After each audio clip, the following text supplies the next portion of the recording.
Dans cette vidéo, nous allons vous montrer les meilleures liquidités à trader, surtout lorsqu'il s'agit d'objectifs, de targets pour son TP. Cette vidéo vous intéressera si vous avez du mal à savoir quoi regarder exactement sur les graphiques. Elle intéressera également ceux qui veulent des éléments clairs et précis à trader. C'est une courte vidéo complémentaire à celle sur notre vidéo complète sur les liquidités que nous vous invitons à aller voir après cette vidéo pour encore mieux comprendre tout ce qui se cache derrière ce terme. Nous allons voir deux types d'exemples dans cette vidéo. Le premier concerne les equal high et les equal low.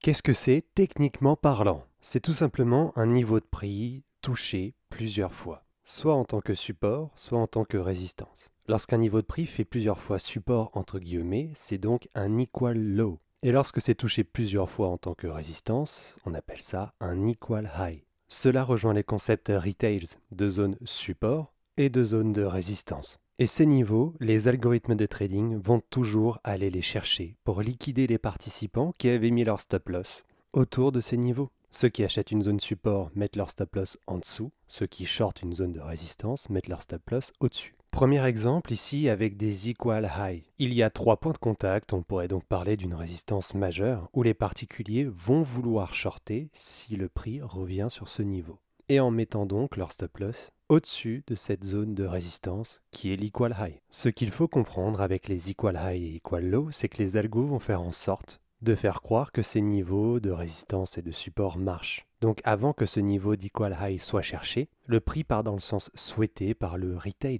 Par exemple, ici, le retails va se dire « Ok, ça casse à la baisse, c'est donc fortement baissier, et si ça revient dans cette zone, je vais shorter. » Sauf que justement, en tant que trader ICT, on va se concentrer sur cette prise de liquidité ici dans un premier temps, car elle va généralement produire l'élan suffisant pour se rapprocher de l'equal high, puis de liquider tous les stop loss des shorts. Dans ce sens donc, l'equal high représente une cible parfaite. Voici un autre exemple ici avec des equal low. On a aussi 3 points de contact. Les retails vont parler d'une zone support, et en cas de retour dessus, ils voudront acheter et ainsi mettre leur stop loss juste en dessous. On a le même cas de figure, on a pris des liquidités ici. Les retails vont dire que ça casse à la hausse, que c'est haussier. Et à partir de ce moment, ils voudront acheter si ça revient sur l'equal high, sur leur zone support. Alors que justement, les traders ICT vont se concentrer sur cette zone ici pour cibler les equal low. Et ici, la baisse a été plutôt rapide et violente. Un autre exemple d'equal low ici, où nous avons encore une prise de ce buy-side liquidity ici, après quoi l'equal low se fait enfoncer.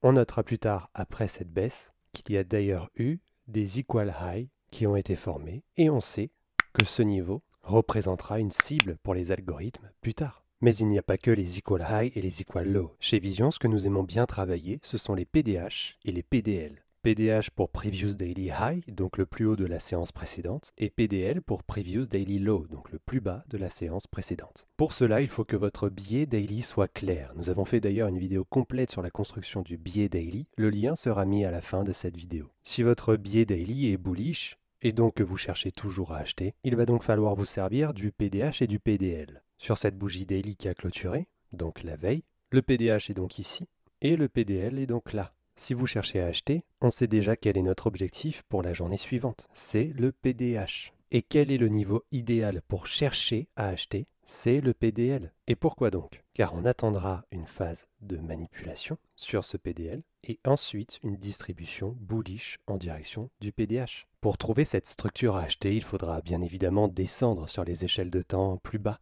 comme ici où la structure bullish était validée à la clôture de cette bougie ici.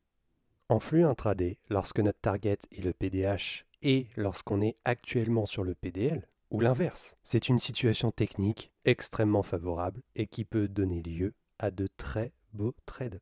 Surtout lorsqu'on a compris la logique et lorsqu'on a compris ce qu'il se passe à l'instant T. Ce sont des éléments simples que vous pouvez étudier de votre côté dès à présent. Et si vous avez besoin de mieux comprendre ces notions de liquidité, de biais daily ou bien même de PO3, nous avons des vidéos complètes que vous devriez aller voir. Mais avant ça, pensez à liker cette vidéo pour nous montrer que ce type de format court peut vous plaire. À bientôt pour une prochaine vidéo.